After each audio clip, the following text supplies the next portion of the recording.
On parle souvent à juste titre de la maltraitance dans les EHPAD, de ce que vivent les résidents, leurs conditions de vie parfois indignes. Mais il y a une autre maltraitance, beaucoup plus silencieuse, dont on ne parle jamais, celle que vivent les aidants, les proches, les conjoints. Et cet été, je l'ai vécu de plein fouet.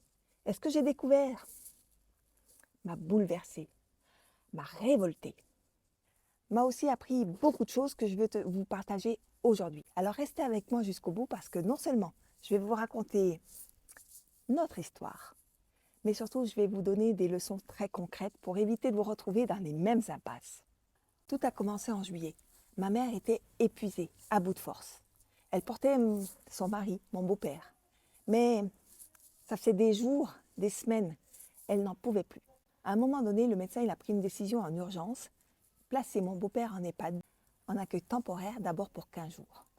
L'entrée s'est faite dans la précipitation, avec une montagne de papiers à signer, notamment un contrat de 14 pages, écrit minuscule.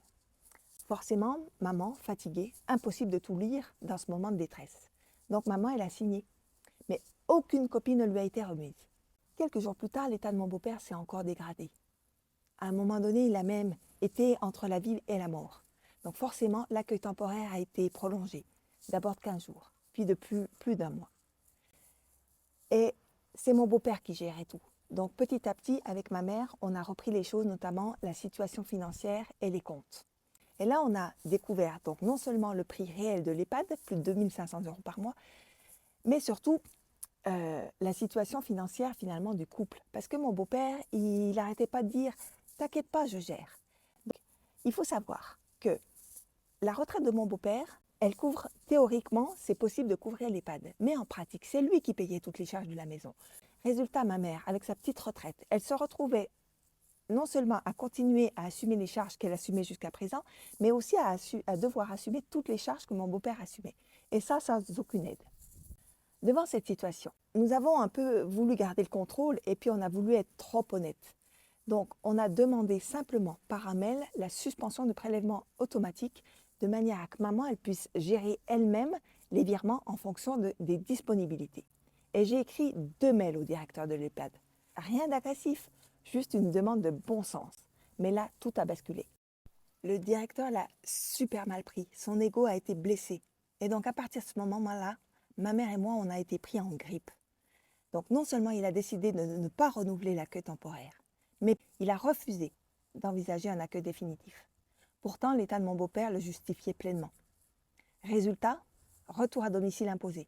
Et bien sûr, aucune coordination. Zéro accompagnement. Et c'est là que j'ai découvert toute l'absurdité d'un système.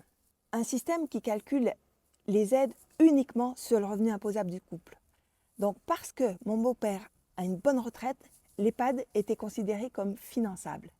Mais personne ne regarde les charges réelles de la maison, des crédits éventuellement.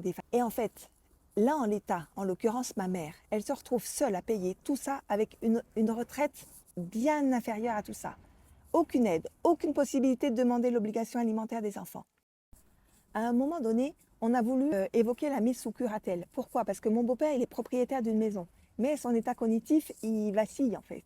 Mais on nous a expliqué que la procédure prendrait des semaines, voire des mois. Oui, des mois. Alors que forcément, les besoins, eux, ils sont immédiats en fait. Et puis, il y a aussi un autre point. Ah, les familles recombossées.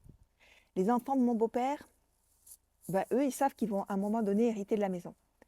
Ils ont toujours dit que les décisions, c'était au couple de les assumer. Pour eux, il n'y a aucun souci. Contrefiche finalement de l'état de ma mère. Mais pas par contre ma mère. Pour assumer finalement les charges, elle risque de contracter des dettes. Et ces dettes, elles ne vont pas retomber sur les enfants de mon beau-père. Si ma mère, elle contracte des dettes, ça risque de retomber finalement sur moi et mes propres sœurs. Donc c'est une absurdité totale pour financer l'EHPAD de mon beau-père. Qu'est-ce que je retiens de tout ça? Première leçon, anticiper. Ne pas attendre l'urgence pour parler de dépendance, de la maison, de finances, de soins. Parce que ça, le jour où ça arrive, c'est déjà trop tard. Deuxième leçon, garder toutes les preuves, toutes les factures, les travaux, les assurances, tout ce qui concerne la maison doit être conservé durant toute sa vie en fait, même des factures qui datent d'il y a 25 ans. même ce qui semble inutile. Parce qu'un jour, ça peut faire une réelle différence devant le notaire, notamment avec l'histoire des récompenses. Troisième leçon, ne jamais signer à la légère. Un contrat signé dans la fatigue ou sans copie, ça peut avoir des conséquences terribles. Exigez toujours une copie même si vous n'avez pas pris le temps de le lire. Quatrième leçon, tout repose sur les dents. C'est les dents qui gèrent tous les papiers. Mais dans la réalité, c'est les dents qui portent tout. Et sans vitalité, les dents, en fait, ils s'effondrent. Cinquième leçon, ne jamais croire au « t'inquiète, je gère ». Mon beau-père, il disait ça en fait. Mais en réalité, beaucoup de choses n'étaient pas gérées.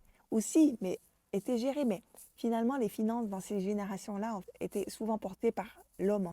Mais vérifiez, posez des questions, prenez la main quand il est encore temps en fait. Ne vous contentez pas d'un « oui, t'inquiète pas, je gère ». Sixième leçon, les aides vraiment ne sont pas automatiques et puis surtout l'obligation alimentaire des enfants, c'est aussi lié au revenu imposable en fait. Donc même avec des charges énormes, si le revenu imposable est trop élevé, il n'y aura aucune aide. Encore, aucune aide, c'est ok. Mais par contre, nous, on pensait qu'on allait pouvoir faire jouer l'obligation alimentaire finalement des enfants. Que nenni. Tout repose finalement sur le couple. Septième leçon, anticiper les impacts financiers cachés. Parce que dans une famille recomposée, ce n'est pas toujours les enfants de la personne malade qui paieront les conséquences. Parfois, oui, c'est le conjoint, mais ça peut être aussi les enfants du conjoint. Et ça, très peu de gens en ont conscience. Moi, j'ai découvert ça finalement cet été. Et très honnêtement, c'est ça qui m'a mis aussi le plus en rogne en fait. Et au-delà des aspects financiers, administratifs, il y a aussi des leçons humaines. Ne subissez pas en silence. Savoir dire quand c'est trop. Ne pas faire profil bas si la situation te met en danger. 2. Ne pas culpabiliser. On fait toujours du mieux qu'on peut avec les informations et l'énergie qu'on a sur le moment. Se rappeler aussi que le timing compte.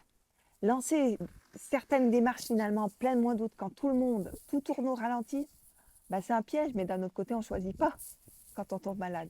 J'ai envie de dire, tomber malade au mois d'août et au moment des fêtes de fin d'année, et surtout sans aidant, rien ne tient. Mais sans vitalité, les dents, ils s'effondrent. Et quand les dents tombent, tout s'écroule. Donc non seulement personne ne considère et prend en considération les dents, mais sans lui, rien ne se passe. Et cet été, ça m'a confirmé une chose essentielle. La vitalité, ce n'est pas un luxe. C'est vraiment une nécessité. C'est elle qui permet de traverser les tempêtes, de rester debout et d'accompagner ce qu'on aime. Et ça, c'est ce que j'ai choisi d'incarner avec la voix de la vérité vivante. D'aider les femmes à rester vivantes, libres, rayonnantes. Et surtout, à marcher leur vérité même quand la vie secoue. Donc oui, cet été, j'ai mis entre parenthèses mon business pendant 7 semaines pour accompagner maman. Mais heureusement que maman n'a pas vécu ça. Et 7 semaines dans une vie, c'est quoi? C'est rien du tout. Donc, si vous avez vécu des situations similaires, laissez un commentaire. Si vous pensez que ce témoignage peut servir, partagez cette vidéo. Parce que plus nous serons nombreux à en parler, moins ce silence sera possible. Merci de m'avoir écouté. Prenez soin de vous.